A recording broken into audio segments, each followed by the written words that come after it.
Well, today's topic is for anyone out there who has experience with pornography, whether you think it's an addiction or not. We're going to talk about the 5 lies that porn will tell you. And I'm joined in the studio by Jason. And Jason, thanks for talking about this with us because this is a hard one to discuss. You have an experience with porn. Why don't you just start with that? How did porn enter your life? It entered into my life when I was probably about 12 years old. My parents ended up getting the internet for the first time, brand new computer, back when we had dial-up connections. Right, yep. I remember those days. Yeah, so I was exposed to pornography at a pretty young age, and it pretty much just kind of grabbed a hold of me. Yeah. I was neglected a lot as a child, and so because of that neglect that I had, I tried to be able to seek anything that would accept me, seek anything that would want to be able to want me in it or their lives. So pornography just ended up being that type of object that I went towards. You know, they say that there's people out there who are addicts of multiple different types, you know, for alcohol or drugs or whatever the case. You know, I just happened to choose pornography as my addiction rather than alcohol, rather than drugs, because it happened to be so readily available at the point in time in my life. Now, did you see it as an addiction? Oh, heavens no. So when looking back on it, when do you think it became an addiction for you? At 12, at 13? Probably about 16 or 17 years old is when, looking back on it now, that's probably the point in time when it became one of those things that I had to have it in my life. Yeah. You know, it was one of those things that I couldn't say no to it anymore, that I had to do whatever possible. It really took a leap forward when I first joined the military. Leaving the house, being on my own, and having access to it whenever I wanted to. Yeah. And so I was about 18, 19 at the time for that. And it got its hooks into you. It did. For yes. years. For years, years. I tried stopping it multiple times. But it was one of those situations where even though I wanted to stop it, I didn't necessarily want to stop it. You know, they say smokers, I try to use that as an example. Smokers, they say they do it because they get some enjoyment out of it. They get something out of it. I was kind of the same way with pornography. I knew it was wrong for me. I knew I shouldn't be doing it. Something felt wrong about it. If I'm having to lie about this every single day that I'm doing it, there has to be something wrong with it. So I knew morally that it was wrong. But I wanted it. I got that. Pornography can't say no. It's always there. Whenever I want it, whenever I need it. And so because it was always there, I always found an escape in it.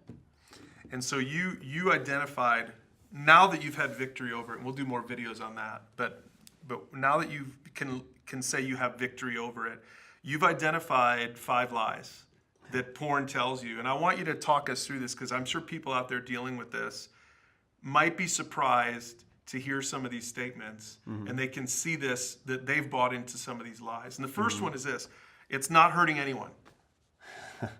So the question that some people might be facing is, what is hurt, though? What is, do people classify hurt as pain, or do they classify it as more than pain, as a physically, was what I meant by pain. Yeah. Hurt can be emotionally pain. And that's something that I kind of blocked myself away from. I didn't realize that what I was doing was not only affecting myself, but everyone else around me. Just from the way that I carried myself and how it changed me. So you're saying that porn was actually hurting you and you didn't realize it? Oh, absolutely. 100% was hurting me. Yeah. And I didn't even realize it at all. Yeah. You know, I was blind to the effects that it was doing to me. Right. To you and everyone around you. And everyone around me. You know, I've been in recovery for, my sobriety date is November 13th of last year. So almost over 10 months now. Yeah. You know, and so in those 10 months, the amount of change that I have seen, not just physically, but emotionally in my life and everyone else around me, the presence that I carry is completely different than the person that I was a year ago. And now you can see that you're whole and healthy and that it was hurting you. Absolutely. But I was blind to the fact that That's it was right. hurting me. I had no idea. Yeah. All right, so then that leads to the second one. The second lie that you were believing is it's not the same thing as cheating on my wife.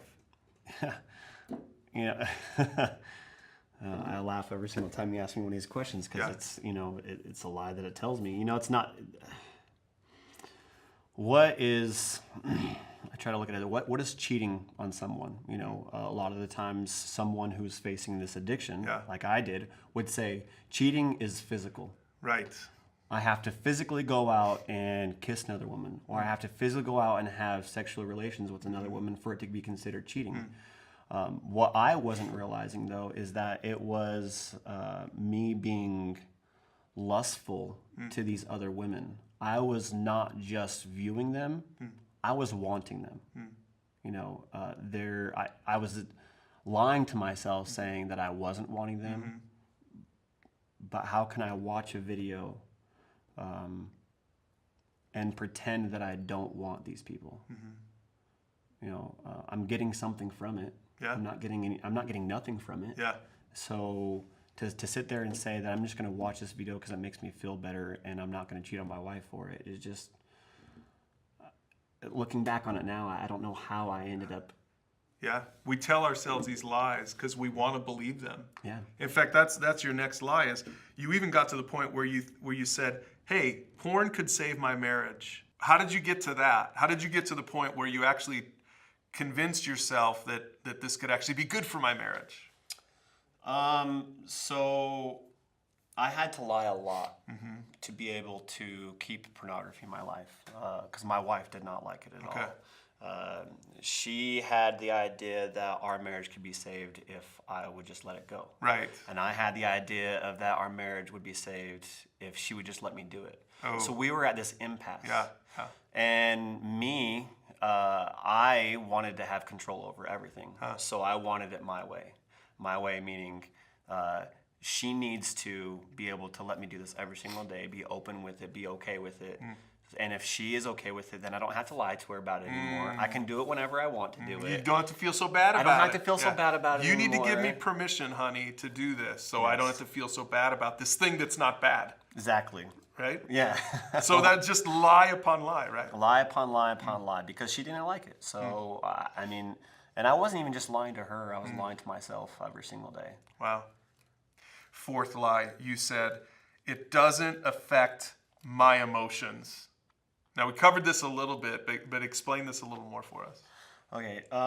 So through lots and lots of therapy, I've learned to come to find out that pornography was masking a lot of my emotions. It was an addiction in general will do that to anyone. Right. Pornography just happened to be my addiction of choice. It allows an addict to believe that they don't have to be emotional, that they can hide everything in their life. At a very young age, I was given the belief that men can't cry. If you cry, you're not manly. What does tears have anything to do with my manlyhood? Nothing at all. It's okay to be emotional, right? And I've had to go through a lot of therapy to be able to realize that. Yeah. But pornography reinforced that statement of you have to be a man and you have to you can't show emotions at all. So the big emotion that always came out for me was anger. Right. Another thing I've learned is that anger is a secondary emotion. It's not a primary emotion. We get angry because we're trying to avoid something. We get angry because we don't want to face something. So that particular situation, my wife won't let me look at pornography, right? So I am not getting what I want. Yes. And rather than be disappointed about that, I got angry about it. Yeah. Which probably forced you even more into that anesthetizing behavior of pornography. Because now that I'm mad, I want to be able to not be mad. And in order to not be mad, I need to escape. In order to escape, I need to seek pornography. Yeah. So you gave yourself permission to do it because of your anger. Absolutely. And so it was all this jumbled mess, but so much of it was around this triggering addiction that you had, right? And really that's your last lie that you believed for so long. You believed that it was not an addiction. And I think a lot of people, maybe watching this video, are even saying that right now. They're saying, it's not a problem. It's not an addiction. I know, it's not like a drug addiction. It's not like a alcohol addiction. It's not as bad as it could be. So there's been research out there that says that pornography addiction changes your brain the exact same way that cocaine does. That the way your brain moves, and I don't know all that stuff, but I do know that through research they've found out that pornography changes our brain the same way that cocaine does. So no, it's not a substance.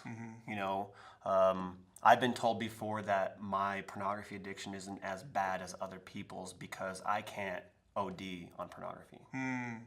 You know, Wow. yeah, I've been told things like that before. It's just it's a big misconception out there that pornography is not bad, that it's an okay thing to do because everyone does it. If everyone does it, then it's okay. You know, and for lack of better thing, I hate to give the dad speech here, but you know, if everyone was jumping off a cliff, would you jump off a cliff? You know, so it's like just because everyone does it doesn't make it okay. Yeah. So Jason, then what would you say to the person who is believing this last lie, that it's not an addiction?